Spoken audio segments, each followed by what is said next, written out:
সক্রেটিসের মৃত্যুর পর প্লেটো ভ্রমণে বের হন। তিনি সাইরেন, ইতালি, সিসিলি এবং মিশরে ভ্রমণ করেন। তিনি প্রায় 12 বছর দেশে দেশে ভ্রমণ করে বেড়ান। এই সময় তিনি সিরাকিউস গমন করেন এবং বিখ্যাত গণিতবিদ পিথাগোরাসের অনেক শিষ্যের সাথে পরিচিত হন। 387 খ্রিস্টপূর্বাব্দে প্লেটো নিজ শহর অ্যাথেন্সে ফিরে আসেন। এর 2 বছর পর আনুমানিক 385 খ্রিস্টপূর্বাব্দে তিনি গ্রিক বীর অ্যাকাডেমাসের উদ্যানে একটি শিক্ষা প্রতিষ্ঠান স্থাপন করেন এবং নাম দেন দ্য একাডেমি। প্লেটো আমৃত্যু এই প্রতিষ্ঠানের প্রধান ছিলেন।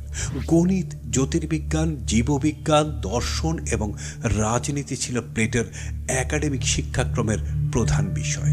এই প্রতিষ্ঠানের শিক্ষাদানের জন্য কোনো রকম অর্থ গ্রহণ করতেন না তিনি, তবে ভর্তি হবার জন্য কঠিন ভর্তি পরীক্ষার ব্যবস্থা করেছিলেন ঠিক।